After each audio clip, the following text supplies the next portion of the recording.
दृष्टा का स्वरूप। देखने वाले को दृष्टा कहते हैं, अर्थात जो दृश्य को देखता है वह दृष्टा है। ज्ञानेंद्रियों द्वारा श्रवण, त्वचा, नेत्र, रसना और घ्राण पांचों द्वारा दृश्य का अनुभव होता है और बुद्धि उन्हें पहचानती एवं जानती है। यह दृश्य को देखने के लिए दृष्टा के यंत्र हैं, परंतु देखने वाला आत्मा है। यदि यंत्रों में कुछ खराबी या दोष आ जाए तो दृष्टा का ज्ञान भी दूषित होगा। योगी इन यंत्रों का ज्ञान प्राप्त करने की क्षमता को बढ़ा लेता है और दूर श्रवण, दूरदृष्टि की सिद्धि प्राप्त कर लेता है। इसका अभिप्राय यह नहीं होता कि उसकी आत्मा में कोई परिवर्तन हो जाता है। आत्मा तो ज्ञान स्वरूप, चेतन और अपरिणामी अर्थात कभी ना बदलने वाला है। वह शुद्ध स्फटिक सदृश है। इंद्रियां, मन और बुद्धि द्वारा जैसा दृश्य भासता है वैसा ही वह देखता है। उसके अपने शुद्ध स्वरूप में, जो यद्यपि ज्ञान में चेतन है तथापि दृश्य का सर्वथा अभाव है। इसीलिए मूर्छित, निद्रित अथवा ध्यान समाधि की अवस्थाओं में मनुष्य दृश्य प्रपंच का सर्वथा अभाव अनुभव करता है। योग दर्शन का सूत्र है, दृष्टा को देखने की शक्ति मात्र है। वह शुद्ध होते हुए भी बुद्धि के प्रत्यक्ष ज्ञान को तदनुसार देखता है और अपरिणामी होते हुए भी उससे अपना तादात्म्य सा अनुभव करता है। वास्तव में स्फटिकवत उसका तादात्म्य होता नहीं, पर इस मध्य तादात्म्य ज्ञान से युक्त वह दृष्टा कहलाता है। दृष्टा बनकर भोक्ता बन जाता है। कठोपनिषद में कहा है, आत्मा इंद्रियों और मन से युक्त होने पर भोक्ता होता है। ऐसा विद्वानों का मत है।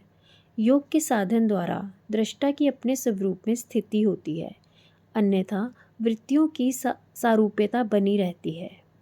मनुष्य कहता है, मैं देखता हूँ, मैं सुनता हूँ, मैं सोचता हूँ, मैं समझता हूँ, मैं जानता हूँ इत्यादि।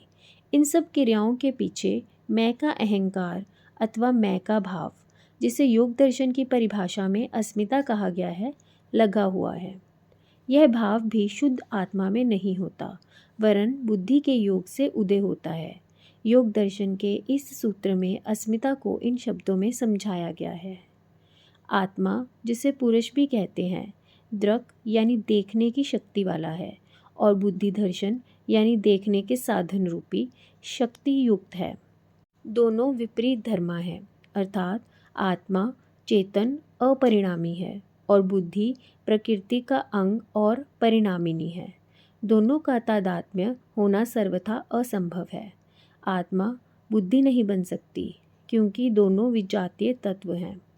इनके एकात्म होने पर जो मिथ्या भाव अनुभव में आता है वही अस्मिता है।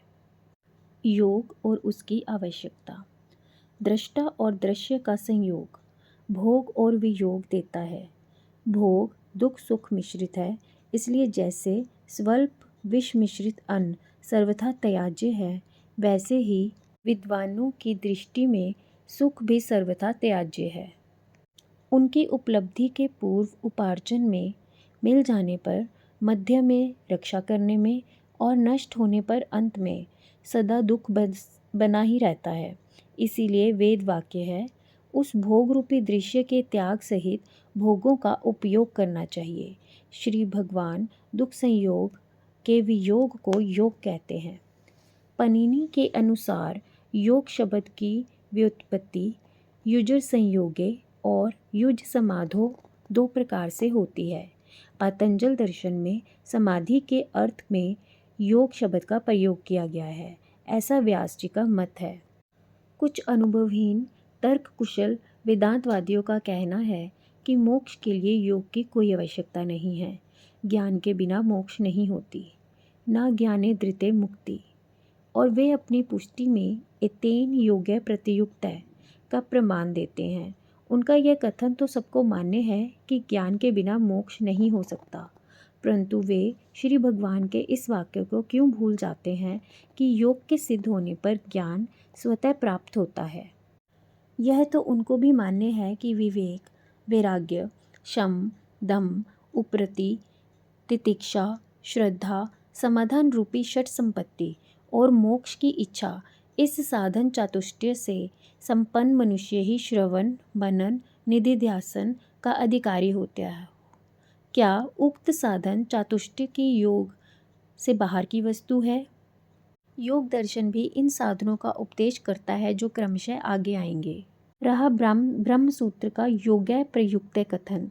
उससे पूर्व एतेन शब्द से जो कुछ इस सूत्र में पूर्व कहा गया है उसका निर्देश है, परंतु वहाँ योग पद्धति के संबंध में कुछ नहीं कहा गया, केवल सांख्य के प्रधानवाद का खंडन मात्र है।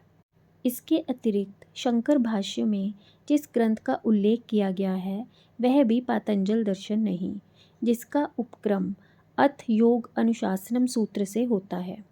जो ग्रंथ उस समय पूज्यपाद के लक्ष्य में रहा होगा वह अथय तत्व दर्शनोपाय योग है सूत्र से आरंभ होने वाला कोई अनार्ष ग्रंथ होना चाहिए, जो अब उपलब्ध नहीं।